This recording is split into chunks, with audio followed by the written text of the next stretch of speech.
Salut les amis, c'est Kai, je savais que vous l'attendez, j'ai juste pris le temps parce que j'ai vu d'autres vidéos avant. Voilà enfin ma review d'un épisode de Capitaine Tsubasa. Elle est là, vous inquiétez pas. Je vais vous faire une petite synthèse rapidement de cet épisode. Une fois de plus, Studio Kai nous régale parce qu'on est encore sur une très belle animation, une très belle qualité graphique, une fluidité d'action très intéressante.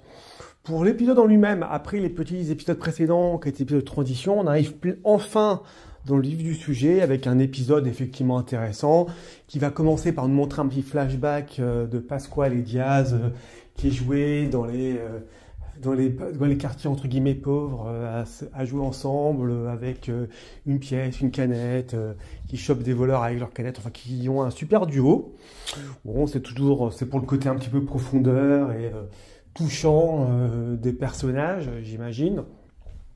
Puis on va effectivement voir, alors on voit un Roberto en retrait près du vestiaire des Japonais.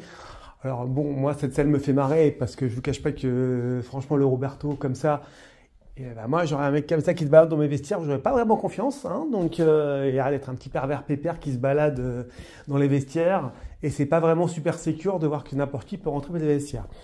Au-delà de ce petit côté fun, on va voir un petit Diaz qui va commencer à dire à notre Tsubasa, on va ravi de rencontrer un élève de Roberto.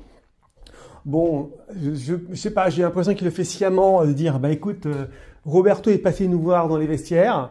En gros, il n'est pas venu passer de voir. Est-ce qu'il y aurait vraiment une mode psychologique de Diaz? J'ai un peu de mal à y croire, mais c'est vrai que ça peut passer pour du sciemment. Après, là encore, je me marre, mais c'est vrai que Roberto, sachant qu'il savait à quel point son poulain allait se faire humilier par Diaz, je pense qu'à sa place aussi, je me cacherai et j'irai pas le voir. Parce qu'effectivement, quand on voit que Diaz se fait toute l'équipe à lui tout seul, alors que c'est le seul joueur potable de son équipe, parce que bon, Pasquale est quasiment inexistant et Galvan on ne reconnaît pas. Donc bon, on arrive sur les petits buts où on voit effectivement les premières parties d'épisode, où on voit les performances de Diaz. Comme assez souvent dans Tsubasa, il faut qu'il se fasse dominer pour pouvoir se réveiller après.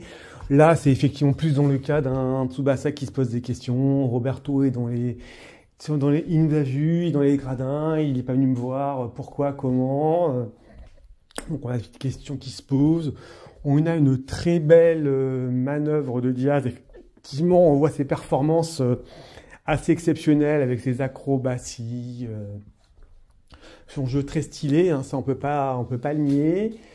Bon, voilà, petite remarque quand même on voit là-dessus un petit Schneider et puis un Alcide qui dit le duo qui a mystifié la défense italienne. Petit rappel les gars, Misaki et Tsubasa, on en fait autant, donc on va peut-être un petit peu recadrer les choses quand même.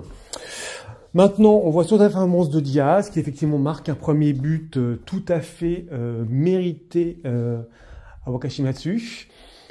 C'est peut-être ce côté-là qui va pas me plaire forcément dans ces épisodes, dans ce tournoi, c'est que Wakashimatsu, ensuite, il se fait limite humilier, puisqu'après le premier but qui se prend, effectivement, avec la bicyclette, puis après avec l'acrobatie, qui se prend avec une facilité déconcertante, on pourrait presque se dire qu'il est mauvais goal, alors que pour le coup, il est très très bon.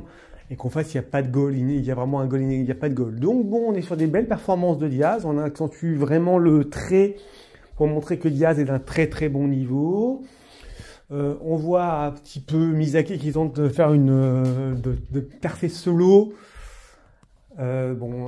J'ai là encore un petit peu de mal parce que pour moi, il peut se dribbler n'importe qui. Donc je vois pas pourquoi Diaz pourrait le choper. Maintenant, admettons que c'est pour le jeu et pour le suspense. Bon, par contre, c'est vrai que c'est relativement humiliant de voir les Japonais se battre et se faire laminer par un seul joueur, en vérité. Donc, on est vraiment sur des grosses performances de Diaz pour montrer, voilà, le niveau qu'on a, c'est ça. Donc là, au fil des buts, on se retrouve avec, finalement, avec un petit côté humiliant dans le troisième but où il fait une tire de la feuille morte. Donc, qui est le petite habitude de Tsubasa. Alors là encore, Wakashimatsu l'a affronté, il a déjà arrêté, donc je suis un petit peu étonné qu'il n'arrive pas, mais bon, disons que c'est pour le jeu et pour le suspense là encore. J'espère quand même qu'il va reprendre un peu les honneurs. Donc on est sur un très très beau première partie où on montre Diaz qui effectivement le lamine complètement, les humilie complètement. On va avoir un petit Tsubasa qui va commencer à se poser des questions, se mettre un petit peu en cause. Donc c'est aussi ce côté-là qui est relativement sympathique de le voir un peu en mode un peu fragile. Donc moi franchement, j'aime bien ce côté-là. Puis après, il se rappelle qu'il est soutenu par son équipe. Et ils vont enfin se réveiller au bout d'un moment et décider de faire une belle performance. Où effectivement, après un super coup où tu as Tsubasa qui se dit, bon, il faut que j'attaque le moral de l'équipe d'en face. Je sais pas, je pensais pas qu'il y ait un peu de psychologie à la Kingdom hein, dans Tsubasa, mais on a l'impression. Et du coup, il dit qu'il va s'affronter Diaz en solo. Il a deux doigts d'échouer et Misaki est là pour attraper la balle en faisant un super saut à 3 mètres de hauteur avec une réception parfaite. Alors, juste là, on a un Pasquale qui dit c'est un coup de chance. Quand on revoit la scène, excuse-moi, hein, mais le gars, il est à 3 mètres de haut, il fait une réception parfaite. J'appellerais pas ça un coup de chance. Hein. Pour moi, Misaki, hein, vous savez ce que j'en pensais. Hein. Pour moi, c'est sans lui, Tsubasa, rien, puisque Misaki le rappelle, le remet un peu dans le bon sens. Donc, très belle performance de Misaki qui attrape la balle, qui nous fait une belle passe. Et après quelques échanges de Golden Duo, entre guillemets, bah, effectivement, la balle finit dans les pattes de Yuga, qui fait une reprise de volée très belle, très bien faite. Là encore, je pense pas qu'on avait besoin d'avoir un tir du tigre, parce qu'il n'y a pas de goal en face, donc on a vraiment besoin d'un tir du tigre. Juste avant, on a une scène intéressante où on voit que 2 personnes se mettent dans la cage, côté gauche, côté droit, pour faire face à la feuille mode de Tsubasa. Donc, on voit qu'en face, ils sont préparés à ce tir-là. Donc, c'est intéressant aussi de voir qu'il y aurait un moyen de l'arrêter. Et on a un Yuga qui nous fait un tir du tigre qui rentre dans les cages. Et effectivement, il marque le premier but au bout de 21 minutes dans ce match. Donc effectivement, le Japon s'est enfin réveillé. Donc pour le coup, on est encore sur un très bel épisode, une très belle scène d'action. Ravi que ça revienne un petit peu. Je pense qu'on va avoir un très très beau match contre l'Argentine qui va être très très bien rendu. J'ai confiance en Studio Kai pour cela.